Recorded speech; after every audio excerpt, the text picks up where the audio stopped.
సుబ్రహ్మణ్యం గారు, ఏంటిది? PR group వ్యవస్థాపకులు మీ తాతగారైన పరశురామయ్య గారు స్వయంగా రూపొందించిన బైలాస్లో ఒక నిబంధన ఉంది బాబు. ఈ కంపెనీ సీఈఓ స్థానంలో కూర్చునే వారసుడు 100 రోజులు అతి సామాన్యుడిగా సమాజంలో సాధారణ మనుషుల మధ్యలో జీవించాలి. ఎట్టి పరిస్థితుల్లోనూ తన సొంత పలుకుబడిని గాని కుటుంబ పరపతిని గాని ధనవస్తు మాట రూపేణ ఉపయోగించుకోవడానికి వీల్లేదు. తన సొంత తెలివితేటలు ప్రతిభా పాటవాలు మాత్రమే ఉపయోగించి నీతి నిజాయితీగా ఆ సమయం తను గడపాలి. ఆ తరువాత బోర్డు ఏర్పాటు చేసిన ఒక నిజ నిర్ధారణ కమిటీ ఈ 100 రోజుల్ని ధృవీకరించిన పిదప సదరు వ్యక్తి సీఈఓగా పగ్గాలు చేపట్టడానికి అర్హుడు. ఒకవేళ ఏదైనా కారణం చేత 100 రోజులు పూర్తి చేయకపోతే ఆ అవకాశం తదుపరి వారసుడికి బదలాయించబడుతుంది.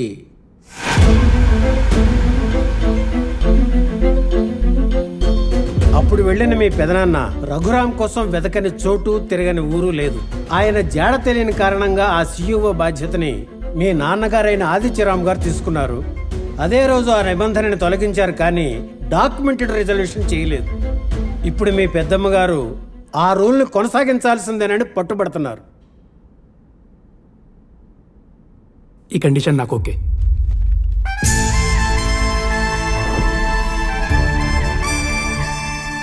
నాన్న పేరు తాత పేరు చెప్పుకొని సీఈఓ అవడం నాకు కూడా అంత ఇంట్రెస్టింగ్గా లేదు.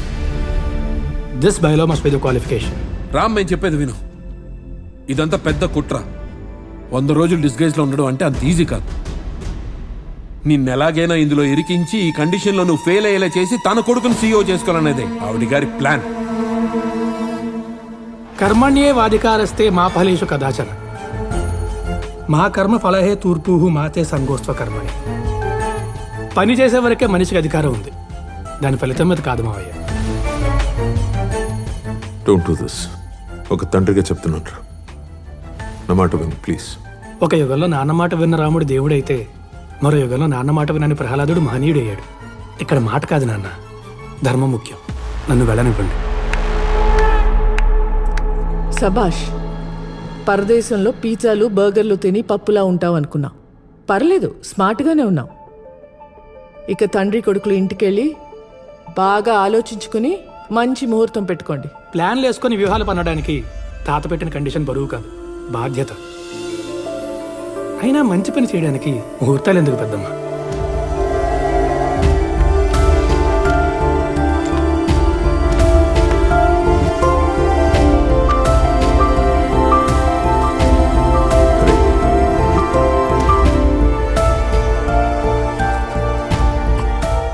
అమ్మ జాగ్రత్త.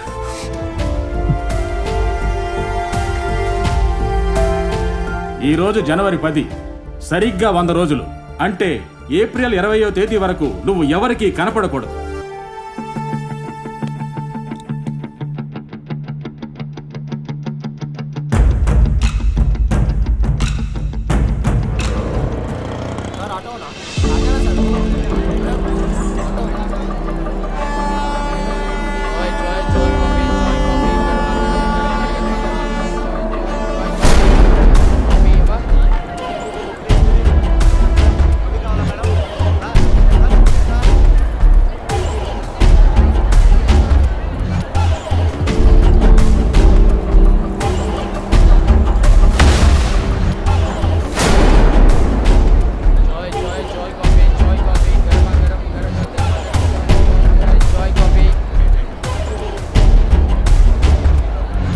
ఏ తల్లి కన్నా బిడ్డవో బాబు, నూరేళ్లు చల్లగా ఉండు నాయనా.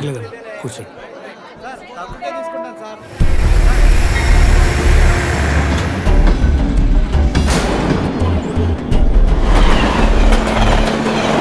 వాడు వైజాగ్ ట్రైన్ ఎక్కి వెళ్తుంటే నువ్వేం చేస్తున్నావురా?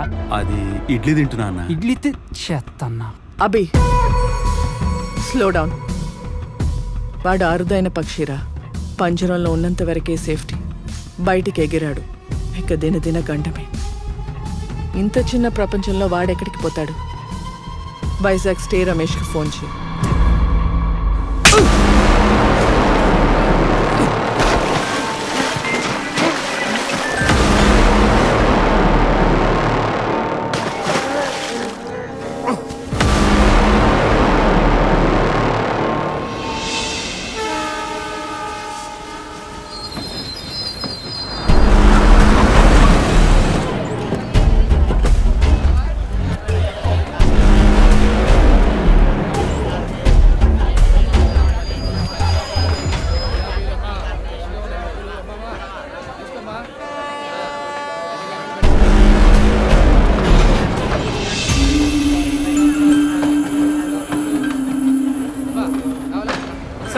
మీ బ్యాగ్. ఎక్స్క్యూజ్ మీ, బ్యాగ్ మర్చిపోయారు. థ్యాంక్స్ అమ్మా.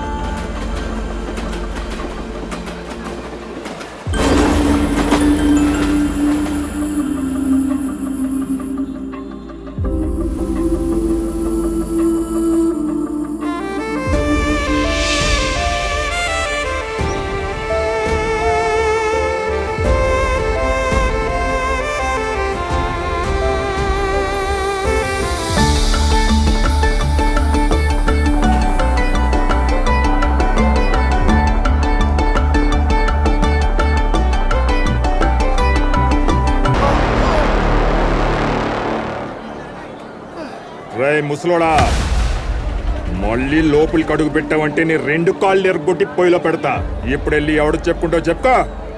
ఆడికి నీకు ఇద్దరికి పగిలిపోద్ది. పో. ఏం జరిగింది తాత? ఎవరతను? మా పూల తోటకు పురుగు పట్టినట్టే ఈ ఊరికి కూడా ఓ పురుగు పట్టింది. అది లోపలే ఉంది. ఆడి పేరే బాలరాజు. ఆడయ్య ఇక్కడ ఎమ్మెల్యే. ఈ పురుగుకు ఏ మందు కొడితే పోతుందో, ఏ విషం పెడితే చస్తుందో ఆ దేవుడికే తెలియాల.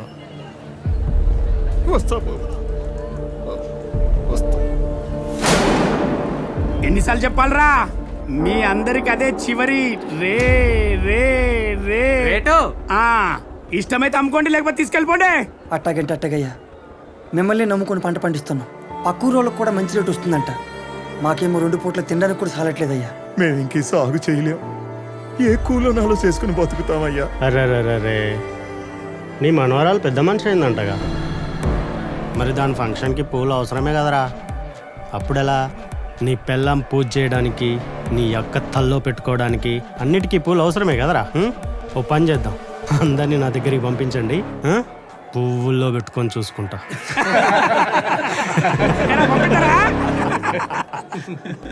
మిమ్మల్ని చూస్తుంటే జాలేస్తుందిరా. ఓ పని చేద్దాం, ఈ పూలు తిన్నోడికి నిర్ణయించిన గిట్టుబాటు ధర కంటే డబల్ ఇస్తా.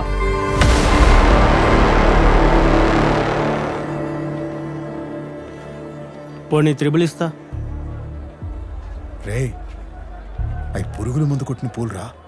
వెనకలు రేయ్, నీకు 5 నిమిషాలే టైం ఇస్తున్నా. బాబాయ్, నీకేమైనా పిచ్చా? ప్రాణాలు మీకు తెచ్చుకోకు. వెళ్ళు. నాకు డబ్బులు కావాలి. అమ్మని హాస్పిటల్కి తీసుకెళ్ళాలి. నువ్వు ఆగరా. నేను తింటా బాబు, నేను తింటా.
పువ్వులు పండించే రైతు కళ్ళలో నిప్పులు పోయించకూడదు.